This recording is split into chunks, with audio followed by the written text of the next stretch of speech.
Hello everyone, I am Paridhi from class 10th B.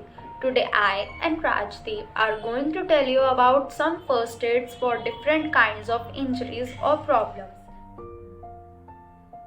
A fracture is a broken bone. It requires medical attention. If the broken bone is the result of major trauma or injury, call 911 or your local emergency number. Don't move the person except if necessary to avoid further injury. Take these actions immediately while waiting for medical help. Many different conditions can cause fainting. It includes low BP, irregular heartbeat, anemia, or many more. If you or someone else feel faint, lie down or sit down to reduce the chances of fainting again, but don't get up too quickly. But if the person isn't breathing, begin CPR, call 911, continue CPR until help arrives or the person begins to breathe. And there are some first aid steps for fainting. Nosebleeds are common. Up to 60% of people experience at least one nosebleed in their lives. Most cases occur in children between 2 to 10 years old. Though immediately take these steps for preventing from it. Are you getting stung by a bee? But there is no panic because here are some natural or home remedies which you can do quickly. To treat a sting from a bee or any other insect, dermatologists recommend the following tips. Now Rajdeep will tell you some first aid measures on burns and scalds. मान लेते हैं कि आप एक burn के scenario के अंदर हैं। उस सिचुएशन के अंदर या तो आप विक्टिम हो सकते हो या फिर आप ऑब्जर्वर हो सकते हो। अब सबसे पहले तो आपको ये देखना होगा कि वो बर्न किस वजह से हुआ है। वो या तो वो किसी हॉट लिक्विड की गिरने की वजह से हो सकता है जिसे हम स्कैल्ड्स कहते हैं, किसी हॉट ऑब्जेक्ट को टच करने से हो सकता है जैसे कोई आयरन है, मेटल है, या कोई गर्म बर्तन के टच करने से हो सकता है, या फिर वो सीधा केमिकल गिरने की वजह से हो सकता है, या फिर डायरेक्ट फायर के कॉन्टैक्ट से हो सकता है, या फिर सीधा इलेक्ट्रिक शॉक लगने से हो सकता है। अब हमारी स्किन के अंदर 3 लेयर्स होती हैं, which is epidermis, dermis and hypodermis. उन 3 लेयर्स के अकॉर्डिंग हमने बर्न्स को 3 डिग्रीज के अंदर क्लासीफाई किया हुआ है।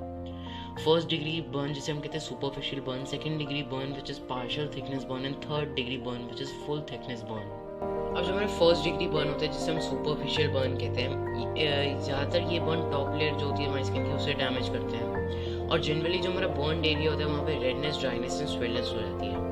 और ये जो फर्स्ट डिग्री बर्न है वो तब होता है जब हम किसी गर्म मेटल को छू लेते हैं, या फिर जब हमें सनबर्न्स हो जाते हैं, या फिर हम किसी गर्म बर्तन को छू लेते हैं, और इनको हम ठंडे पानी से धोने के बाद इसके ऊपर ऑइंटमेंट लगा के भी इसको ट्रीट कर सकते हैं। अब जो हमारा सेकंड डिग्री बर्न है जिसे हम पार्शियल थिकनेस बर्न कहते हैं, ये बर्न्स ज़्यादा सेवियर होते हैं as compare to the first degree burns, क्योंकि इसके अंदर ब्लिस्टर्स बनते हैं। ये सब तो होता ही है, रेडनेस, ड्राइनेस एंड स्वेलिंग तो होती है, लेकिन इसके अंदर ब्लिस्टर्स बनते हैं।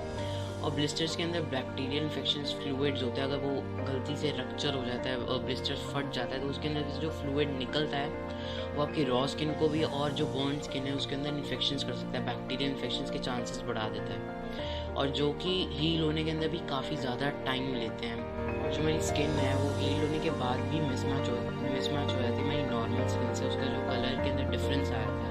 और इनको ट्रीट करने के लिए आप स्टेराइल बैंडेजेस का यूज़ कर सकते हैं, और बैंडेज और एंटीबायोटिक्स का यूज़ कर सकते हैं, और बैंडेजेस को डेली टू डेली बेसिस के अंदर चेंज भी करना चाहिए, क्योंकि अगर वहाँ पे कोई ब्लिस्टर फट जाता है तो उसका इन्फेक्शन होने का चांसेस कम हो जाता है, और इसके अंदर आपको डर्मेटोलॉजिस्ट की भी हेल्प लेनी चाहिए। थर्ड डिग्री बर्न की बात की जाए, ये जो कि फुल थिकनेस बर्न है, बहुत डेंजरस है, क्योंकि इस बर्न के बहुत डीप होता है। इसके अंदर हमारी स्किन की सारी लेयर्स इन्वॉल्व होती हैं, एपिडर्मिस, डर्मिस एंड हाइपोडर्मिस। तो थर्ड डिग्री बर्न के अंदर बहुत ब्लड लॉस होता है, सेप्सिस होने के चांसेस होते हैं, वॉल्यूम लॉस होता है, टेम्परेचर बॉडी का बहुत जल्दी डाउन होना शुरू हो जाता है, और ये अगर ये फेस पे है तो ये डीप स्कार्स छोड़ देता है। अगर वो बर्न हाथ पे है तो उसको ज्वेलरी अगर कोई साथ में चिपकी हुई है या फिर कोई कपड़ा साथ में चिपका हुआ है तो उसको हटाना नहीं चाहिए, क्योंकि वो स्किन को और डैमेज कर सकता है, स्किन खिंच सकती है, उसकी वजह से स्किन फट तक सकती है। और उसको स्टेराइल बैंडेज से कवर कर देना चाहिए। अगर उसको आइस वाटर या फिर रनिंग वाटर के अंदर नहीं रखना चाहिए, क्योंकि वो स्किन को और डैमेज करती है। और इसको यही बेटर है कि इसको एक डर्मेटोलॉजिस्ट की हेल्थ सुपरविजन के अंदर ट्रीटमेंट हो इसका, और इमीडिएटली हॉस्पिटल लेके जाया जाए, क्योंकि अगर ये जॉइंट में है तो ये आपके जॉइंट के अंदर भी बहुत सारी कॉम्प्लिकेशन दे सकता है। तो इसलिए यही बेटर है कि आप एक हॉस्पिटल में जाओ या फिर आप एक डर्मेटोलॉजिस्ट की सुपरविजन के अंदर 3rd डिग्री बर्न का ट्रीटमेंट करो।